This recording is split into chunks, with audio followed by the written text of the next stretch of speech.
Arsenal didn't just include black players. Arsenal trusted them. That trust shaped how the club played, how it led, and how it was seen, not just in London, but around the world.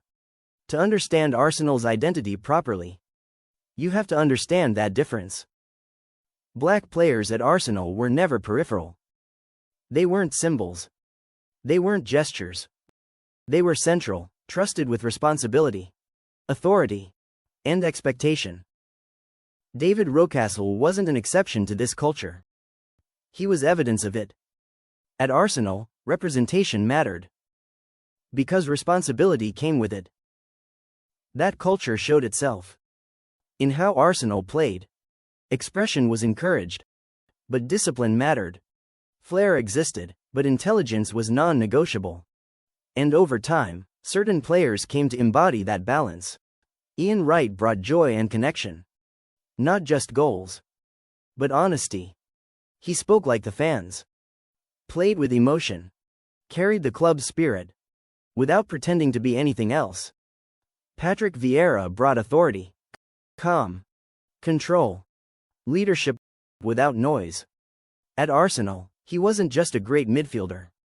He was the center of gravity. Thierry Henry brought expression. At the highest level. Grace, intelligence, excellence. But never without responsibility. At Arsenal, brilliance still had to serve the team. These players didn't just succeed. They shaped how Arsenal felt. And that feeling traveled. As the Premier League globalized, Arsenal stood out. Not just because they won, but because of how they won. They looked expressive. They looked intelligent. They looked comfortable in themselves. For many black fans around the world, especially in the United States, Arsenal felt relatable. Not marketed, not forced, but earned. This wasn't identity as branding. It was identity as behavior.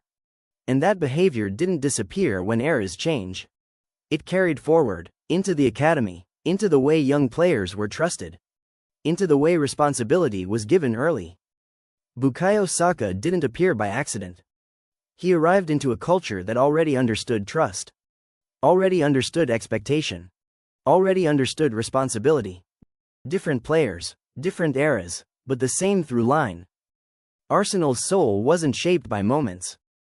It was shaped by who the club trusted, and how.